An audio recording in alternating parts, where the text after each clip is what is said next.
अस्सलाम वालेकुम नाज़रीन, मैं आपका दोस्त रिपोर्टर एम के अली टीएनसी न्यूज़ से और एसओएस न्यूज़ से। नाज़रीन, आज हम सैयद ख्वाजा मुइज़ुद्दीन अशरफी साहब के पास आए हैं कुछ ख़ास मौजू पे बात करने के लिए। जी हाँ, जो आजकल माहौल चल रहा है, जो मियाँ बीवी के झगड़े आजकल चल रहे हैं, उसके बीच में कहीं लड़का सुसाइड कर लेता है, कहीं लड़की सुसाइड कर लेती है और जहेज के नाम पर इसे बताया जाता है। और ऐसे ही इसमें जो है कई सारे घर तबाह हो रहे हैं। उसके ऊपर आज हम मुइज़ुद्दीन अशरफी साहब से इसके बारे में बात करने आए हैं। और आपका तजुर्बा जो है, आप खुद पुलिस डिपार्टमेंट में थे, आप जो है मशाइखिन से भी ताल्लुक़ रखते हैं, आप खुद खिताबत भी करते हैं, तो आप ख़ास तौर पे आप सीसीएस में इस ड्यूटी पर थे जो फैमिली काउंसलिंग्स होती हैं उस पर। तो आपसे इस बारे में हम खास तौर पे बात करने आए हैं। मुइज़ुद्दीन साहब, जो आजकल माहौल चल रहा है, जो देखिए आप, जैसे हर बात पर जो झगड़े होते हैं, छोटे मोटे झगड़े होते ही पुलिस स्टेशन कोर्ट को एक केस जाता है, क्या 498A इसका हल है? अस्सलाम वालेकुम वरहमतुल्लाहि वबरकातुहू। देखिए, पहले मैं अपना तारुफ दे देना चाहता हूँ कि मैं पुलिस डिपार्टमेंट में 40 साल का तजुर्बा रखता हूँ। जी माशाल्लाह। एज ए कांस्टेबल से एक सब इंस्पेक्टर तक मैंने काम किया है जी। और as a sub inspector retired हूँ। और मुकामी मस्जिद में मैं 26 साल से खिताबत करता हूँ जुमा के। जी। मेरा तजुर्बा बिल्कुल मुनफरिद है। ये जो मियाँ बीवी के झगड़े हैं, उन झगड़ों की बुनियाद अक्सर और बेशतर बहुत छोटी छोटी बातें होती हैं जी। लेकिन बाद में होता यह है कि वो छोटी बातें इख्तिलाफात का शिकार हो जाती हैं। तो और इतने शदीद इख्तिलाफात होते हैं कि हम समझते हैं बस सब इसका वाहिद मसला हल पुलिस स्टेशन है। अच्छा, तो ये मसला पुलिस स्टेशन तक पहुंच जाता है, तो पहले जैसे होता था कि घर के बड़े होते थे जो रिश्ता तय करते थे, वो लोग अब इसमें बात करना छोड़ दिए। वो लोग आते ही बताते हैं कि चल बेटा हम देख लेंगे, जो भी होगा हम देख लेंगे। देखिए, आप बहुत अच्छी बात करें कि खुतबे निकाह पर अगर हम तवज्जो दें तो उसमें वाज़ेह तौर पर कुरान हकीम की एक आयत की तिलावत की जाती है, वो क़ूलू क़ौलन सदीदा, कि जो बात कहो सच्ची और सीधी बात कहो। जब इख्तिलाफात कुछ और रहते हैं तो जहेज मौजू बन जाता है। जहेज मांगना, जहेज का मुतालिबा करना, ऐसे मैं ये नहीं कहता कि ऐसा नहीं होता है। अच्छा। लेकिन आप ये बता रहे थे कि पहले जैसे इख्तिलाफात होते थे लेकिन ऐसे हालात नहीं होते, आज क्यों हो रहे हैं? अच्छा, जहेज जो है, नहीं, मेरी बात पूरी होने दीजिए कि पहले जब शादियां होती थी तो मरने तक जो है जुदाई का सवाल नहीं था। आज शादी होती है तो नतीजा ये है कि इब्तिदाई 2-3 साल तो बहुत ज़्यादा इंतशार की कैफियतें पैदा रहती हैं। इसमें बुनियादी वजह सरपरस्तों की सरपरस्ती है। जी। भाई बोलता है कि मैं शेर हूँ, शेर हूँ, शेर हूँ। जी, यही चीज़ मैं पूछना चाह रहा हूँ। मैं शेर हूँ। और बाप बोलता है मैं शेर हूँ। अरे भाई, आप शेर हैं ना, ज़रूर शेर रहिए, शेर की सिफत बहुत अच्छी सिफत है, लेकिन जब आप अपनी बेटी के सिलसिले में शेर हैं तो वो भी किसी का बेटा होगा। जी बिल्कुल, वो भी शेर होगा। या आप किसी के भाई हैं तो अपनी बहन के बारे में शेर हैं तो उस बेटी का भी कोई भाई होगा, वो भी किसी के लिए शेर होगा। तो ये इस तरीके से मसाइल का हल नहीं है। जी। इस्लामी तालीमात ये हैं कि इख्तिलाफ पैदा हो जाए तो करना ये है कि शादी के वक्त में जिस तरीके से आप पूरे ख़ानदान को बुलाते हैं, बर्बादी के वक्त में भी ख़ानदान के ज़ीरतसर लोगों को बुलाया जाए, उनके दरमियान में बाहम इख्तिलाफात को रखा जाए कि भाई ये सूरत हाल पैदा हो रही है।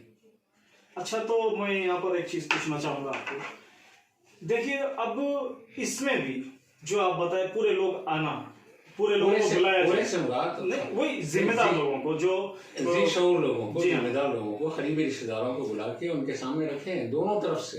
अच्छा, यही तालीम इस्लाम देता है। अच्छा, इसमें भी देखने को ये मिल रहा है कि अभी जैसे पहले बुलाते थे, आप बताए, आप अच्छा तजुर्बा रखते हैं, आप लोग खुद ऐसे चीजों में जाते हैं, बैठते हैं, अच्छे मशवरे देते हैं, लेकिन आज के टाइम पे अगर आप बुलाएं तो आदमी वन साइड बात कर रहा है। कोई भी आप मोहल्ले के बड़े लोगों को बुलाओ या खानदान के बड़े लोगों को बुलाओ, मगर देखा ये जा रहा है कि वजन किस तरफ ज्यादा है, या माशी हालत से इन्हों मजबूत है लड़की वाले या लड़के वाले मजबूत है, तो जो है कोई लीडर वगैरह इन्हों फैमिली बैकग्राउंड है, तो इस तरीके से देखकर लोग उस पर फैसले करना शुरू कर दिए कि भाई देखो तुम एक काम करो, नहीं समझ में आ रहा।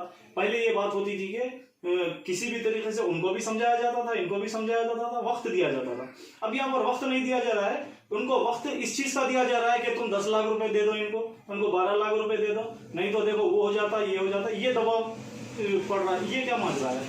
देखिए साहब, शरीयत तो इस तरीके से जानिबदारियों की बात की तालीम नहीं देती, तरफदारी की बात की तालीम नहीं देती। जी बिल्कुल।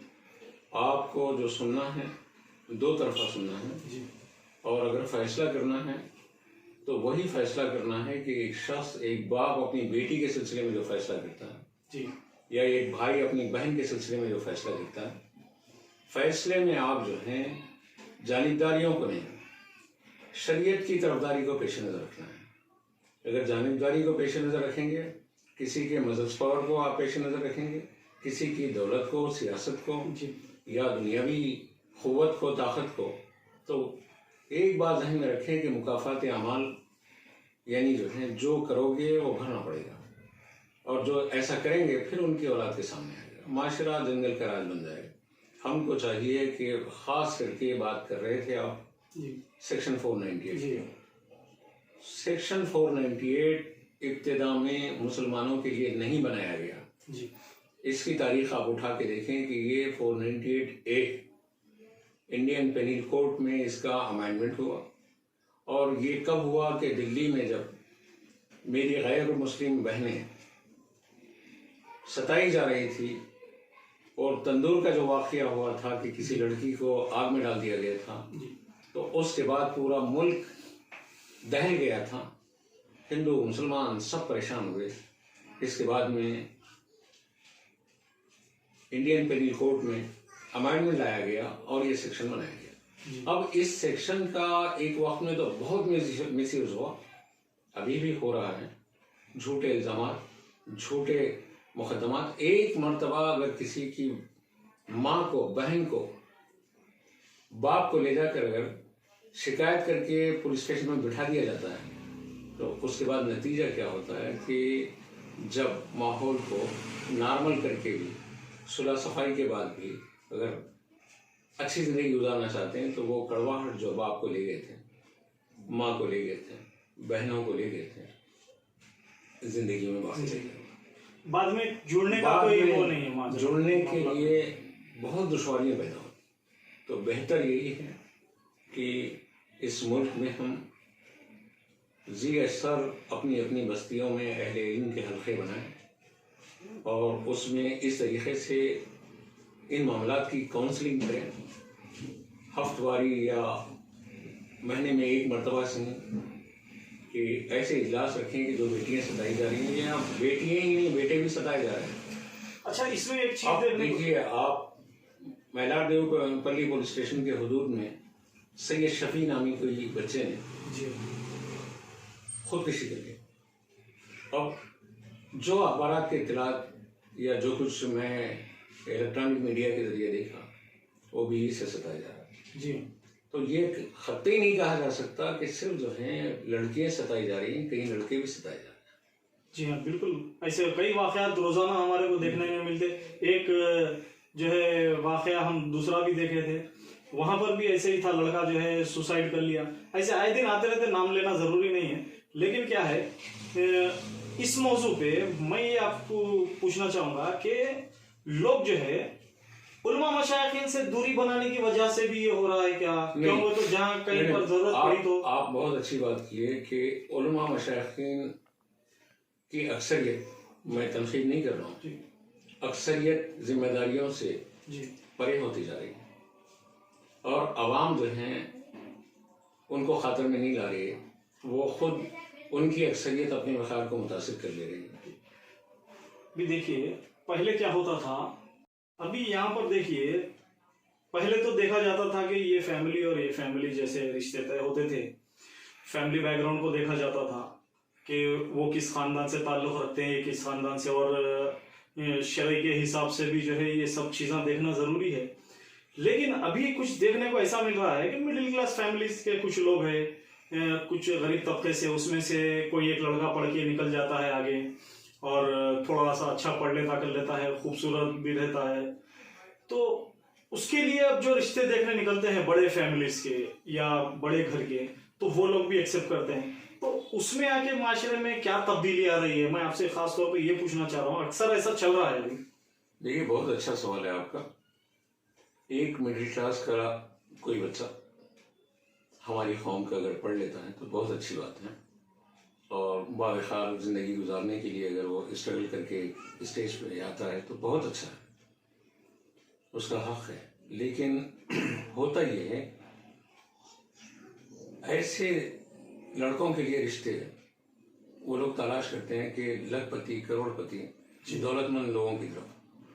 अब उसके बाद उस घर से अगर कोई बेटी आती है अमूमन मिडिल क्लास घर की तरफ, तो उसके जो माँ बाप का रहन सहन था वो यहाँ पर मिलना फौरन मुमकिन नहीं रहता, और इसके बाद यहाँ पर भी कुछ हालात ख़राब होना चाहते हैं, बनना चाहते हैं। इस्लाम में अल्लाह के रसूल सल्लल्लाहु अलैहि वसल्लम ने हमें जिन बुनियादों पर रिश्ते की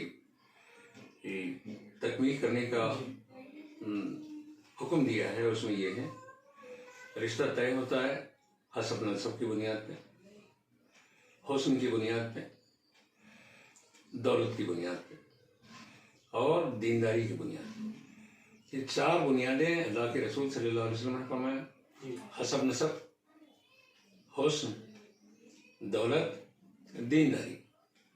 और आका ने फरमाया कि जिसने दीनदारी को पेश नज़र नहीं रखा उसके हाथ खाक का आलूद हो जाएंगे। यानी ये नहीं कहा कि हुस्न को पेश नज़र मत रखो, ये नहीं कहा कि हसब नसब को पेश नज़र मत रखो, ये नहीं कहा कि दौलत को पेश नज़र मत रखो, लेकिन फौकियत दीनदारी को दो। तो दीनदारी तो हमारे पास बहुत दूर दूर तक भी हम नहीं सोचते। पहले तो अच्छी फैमिली, इसके बाद में बहुत ज़्यादा खूबसूरत होना है, ठीक है, आपको इख्तियार है, फिर दौलतमंद होना है।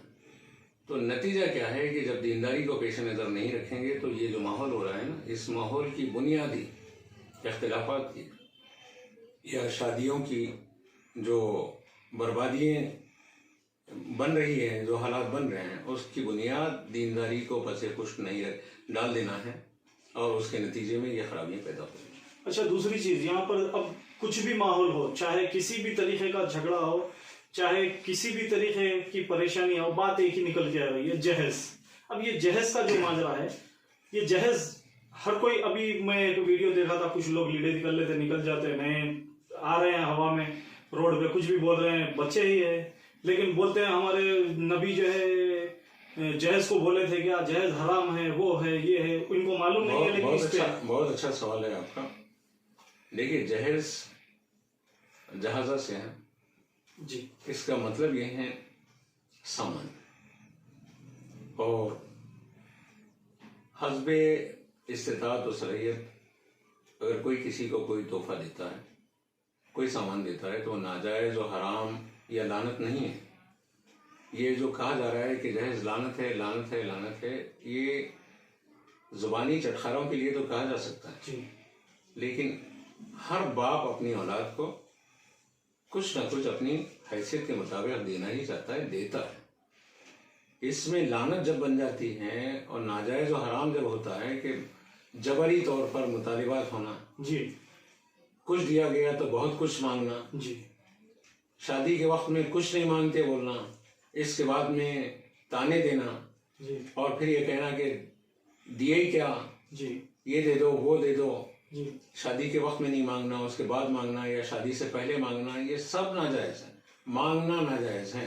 लेकिन अगर कोई किसी को रजामंदी से कुछ देता है तो वो नाजायज़ नहीं है, और हर झगड़े की बुनियाद जहेज नहीं है। मैं अपने तजुर्बे की बात कहता हूँ। जी, हर झगड़े की बुनियाद अगर जायज़ हो जाती है तो बहुत मुश्किल होता। मसला ये नहीं है कि घर में जो ख़वातीन बैठी हुई हैं वो ख़वातीन की जो ज़ुबान है जी वो बहुत ख़तरनाक है।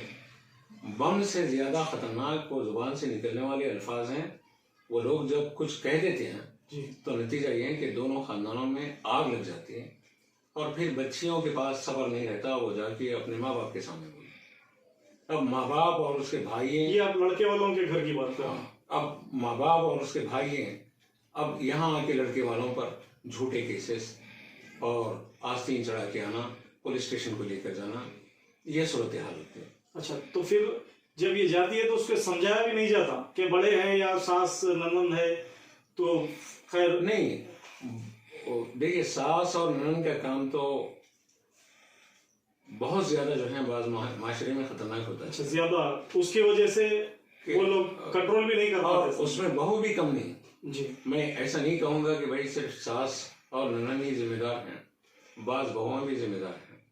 आती हैं, आते ही ये चाहती हैं कि ये और इसका शौहर अलहदा रहें, आज़ादाना जिंदगी अपनी पसंद की जिंदगी गुजारें, सास का कंट्रोल ना रहे, ननद का कंट्रोल ना रहे। ये चीजें भी एक माँ अपने बच्चे को पाली है।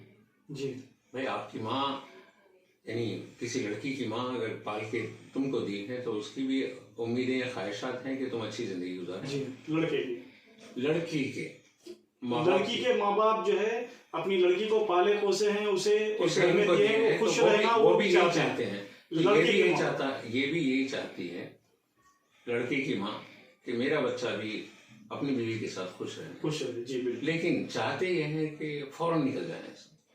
देखिए, अगर झगड़े बहुत ज्यादा हैं, खतरनाक हैं, जान पर बना रही है तो ठीक है, निकल जाने में कोई फर्क नहीं पड़ता। लेकिन माहौल को पैचअप किया जा सकता है। जॉइंट फैमिलियों का तस्वर ऐसा था कि नस्लिन बाद नस्लिन बरसा बरस तक एक दरवाजे से निकलते थे। जी, एक दस्तर पे रहते थे। मैं अभी भी देख रहा हूँ ऐसे। नहीं, अल्हम्दुलिल्लाह हमारे घरों में एक दस्तर पर रहते थे। लेकिन आज ये हो रहा है कि अगर एक दस्तर पर कभी जमा होते हैं तो खुशी के दस्तरों पर या मौत के दस्तर पर। बिल्कुल। और खुद अगर तन्हा जिंदगी भी गुजार रहे हैं तो घर में मियाँ बीवी बच्चे भी हैं तो एक दस्तर पे जमा नहीं हो रहे हैं, सब अलग अलग, बल्कि सब वो अपना खा लेता है, वो अपना खा लेता है। एक दस्तर बिछा के खाने का तो तस्वर ही माशरे। ये बड़ों की जिम्मेदारी है, घर के हेड ऑफ द मेंबर्स की जिम्मेदारी होती है। बच्चों की तरबियत का पहला माहौल जो खराब हो रहा है ना जी, एक दस्तर पर बैठ के खाने का माहौल खत्म होने की वजह से एक घर में रहने का माहौल खत्म हो रहा है। मैं अब इस प्रोग्राम को खत्म करते हुए आपसे मुख्तसर सी कुछ नसीहतें लेना चाहूंगा कि जो आज माहौल बना हुआ है, थोड़ी चीजें जो बड़े फैसलों पे बैठते हैं वो बड़ों को किस तरीके से बैठना चाहिए और क्या फैसले लेना चाहिए, और जो नौजवान बच्चे बच्चियां जो आज सुसाइड कर रहे हैं बजाय अपनी जिंदगी के मसले का हल निकालने के। या मैं एक मेरे पास सवाल था कि क्या ये जरूरी है कि इसे तोड़ मोड़ जोड़ के कोर्ट कचहरी लेके जाना, या फिर अगर इनकी जिंदगी संभल नहीं सकती तो जब का जब अलहदा करना? क्योंकि मैं देखिए एक रिपोर्टर होने की हैसियत से कई जगह लोग मुझे भी बुलाते हैं पुलिस स्टेशंस में बात करने के लिए, या फिर कोर्ट कचहरी में कुछ काम रहता है उनको। तो मैं कोर्ट में ऐसे केसेस देखा हूँ 7 साल 8 साल 12 साल तक अपने 1-2 बच्चे भी है साथ में, लड़की लेके उनको घूम रही है, फिर क्या बोले तो बोल रहे हैं कि नहीं मेंटेनेंस डाले हैं ये वो तो आप 498A के बारे में बता दिए। उसका नतीजा भी मैं देख चुका हूं कि सालों साल जा रहे हैं। क्या ये बड़ों को जरूरी नहीं है कि अगर वैसा करने का है ही, जब आपको उसके बावजूद भी छोड़ना ही है तो पहले ही अगर ये फैसला ले लें और लड़की के साथ जिंदगी जो है उसकी कहीं और हो जाएगी, उसकी कहीं और हो जाएगी, अलहदा कर दें? ये क्या इस्लाम में ये इजाजत नहीं देता? इस्लाम के ऐसे भी आप फैसले कर सकते हैं? देखिए, सबसे पहली बात तो ये है कि मैं मुख्तसर अंदाज में आपको बता दूं कि जब इख्तिलाफ होता है तो ख़ानदान के, मैं पहले भी बोला कि ज़िम्मेदार लोगों को बिठा के बात करें, और जो लोग बीच में बैठना चाहते हैं वो लोगों को किसी के तरफदार होकर बात नहीं करनी चाहिए। जी, वो अगर किसी की बेटी के सिलसिले में बात कर रहे हैं तो अपनी बेटी को पेश नज़र रखें, बेटे के सिलसिले में बात कर रहे हैं तो अपने बेटे को पेश नज़र रखें, और बिल्कुल गैर जानिबदार होकर दोनों की सुने और वही फैसला करें कि जो अपनी बेटी के हक में कर सकते हैं या अपने बेटे के हक में कर सकते हैं। रही बात मेंटेनेंस के केसेस, मेंटेनेंस के केसेस आपके मसाइल का हल नहीं है जी। मेंटेनेंस अमूमन दिया क्या जाता है कि चाय के चमचों से चटाने के मुताबिक कुछ मेंटेनेंस मिल जाता होगा। 7 साल 8 साल की जवानी की उम्र की बर्बादियाँ, ये तबाहियाँ कौम की बेटियों के लिए भी बेटों के लिए भी बहुत ज़्यादा नुकसान का सबब है। अगर सूरह बकर में अल्लाह ताला फरमाता है कि या तो ऐसा तरीके से रखो या नहीं तो ऐसा तरीके से छोड़ दो। अच्छे तरीके से रखा जाए, अच्छे तरीके से ज़िंदगी गुजारे। अगर अच्छे तरीके से नहीं निभ सकती हैं तो छोड़ दिया जाए। जब नहीं छोड़ा जा रहा है तो नतीजा ये है कि एक दूसरे के लिए उम्रें ज़ाया होके, एक दूसरे की सेहत ज़ाया होके, अब फिर जो बच्चे हैं उन बच्चों की परवरिश तबाह होके माशरा एक ख़तरनाक तबाही की तरफ जा रहा है। क़ानून सिर्फ आपको तस्कीन पहुंचा सकता है या सज़ा मिल सकती है। मैं क़ानून के ख़िलाफ़ नहीं कह रहा हूँ, लेकिन सज़ा और फैसला मिले तक उम्रें बहुत ज़्यादा ख़राब होती हैं। उसमें बीच में ऐसे कुछ हादसा भी हो रहे हैं कि कोर्ट कचहरी में लड़की जा रही है, लड़का सुसाइड कर ले रहा, लड़की। अभी देखिए इसमें कई जगह देखिए मैं आपकी बात को काटते हुए बताऊं कि कोर्ट कचहरी में लड़की जा रही है या लड़का सुसाइड कर ले रहा है या लड़कियां सुसाइड कर ले रही हैं, ये जो कुछ हालात हो रहे हैं वो तो अभी पर कुछ नसीहत उनके ऊपर सबको सब वाज़ेह हैं। लेकिन मैं आपको बताऊं अखलाकियात में भी लड़कियों के अखलाक बर्बादी की तरफ जाने का ख़तरा है। वो एडवोकेट्स के पास जाती हैं, वो पुलिस वालों के पास जाती हैं, वो अदालत की तरफ जाती हैं और आवारा फिक्र लोगों की निगाहें उस लड़की की तरफ गंदगी से, मैली निगाहों से उस लड़की को देखते हैं, बल्कि राग़िब करने की कोशिश करते हैं कि शौहर साथ नहीं दे रहा है तो चलो हम साथ दे देंगे। ऐसे भी केसेस बहुत हैं, इससे माशरे में खराबियाँ आ रही हैं। मैली नजरें उन बच्चियों को मैली कर दे रही हैं। तो ज़रूरत इस बात की है कि हम पहलू पर हमको काम करने की ज़रूरत है और ये काम ये सिर्फ ज़ुबानी अल्फाज से नहीं होता है। हमारी अपनी जिम्मेदारी है माशरे की कि माशरे के बाशूर लोग मातम करने से नहीं होगा, उठना पड़ेगा अपनी बस्तियों से, अपने मोहल्लों से, अपने घरों से। और सिर्फ अल्लाह के सामने सजदा-रेज़ हो जाना काफ़ी नहीं है, बल्कि अल्लाह के बंदों को जो है उनके दिलों को भी एक दूसरे के लिए झुकाना है, नरम करना है। तो काउंसलिंग सेंटर्स बनाए हम बाहमी तौर पे, हफ्तवारी इज्तिमात हो रही हैं, बड़ी बड़ी तकरीरें हो रही है, ज़मीन और आसमान के खुलाबे मिला दे रहे हैं। ज़मीन के अंदर की पूरी फिक्र हो रही है, आसमान के ऊपर की फिक्र हो रही है, ज़मीन के ऊपर जो हालात बन रहे हैं उसके ऊपर कोई तवज्जो ही नहीं है। काउंसलिंग के ऐसे सेंटर्स बनाए जाएं, हमा मसलक के लोगों को बिठाया जाए, हमा सलाहियत के लोगों को बिठाया जाए, लायर्स को बिठाया जाए, माशरे में जो हैं मुख्तलिफ बासलाहियत लोगों को बिठाया जाए, बिठा के उनके दरमियान में ऐसी ही बात करें कि जैसा कोई शख्स अपनी बेटी के लिए, बेटे के लिए बात, वरना ये मसाइल हल नहीं होंगे, खुदकशियाँ कम नहीं होगी और ये मातम जो है जहर के साथ एक हमारी नस्लों के काफिले बर्बाद होते रहेंगे। बिल्कुल, बहुत शुक्रिया आपका।